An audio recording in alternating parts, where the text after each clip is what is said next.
Hi gamers, in this video let's find step-by-step guide to resolve how to kill the psychic mutants in Stalker 2.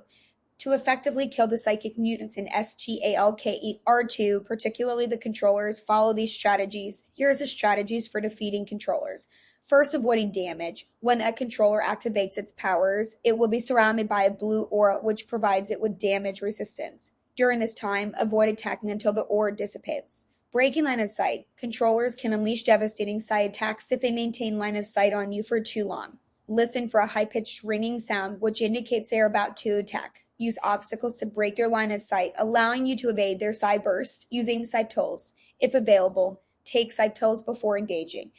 These pills significantly reduce the mental influence a controller has on you, helping to mitigate hallucinations and disorientation. Engaging in combat. Once the blue aura is gone, attack aggressively. Use high damage weapons like rifles or shotguns to deal significant damage quickly. Aim for headshots to maximize effectiveness. Utilizing grenades.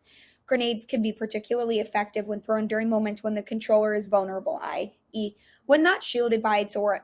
This can help deal substantial damage without risking direct confrontation. That's it for the video. Hope you got value from this.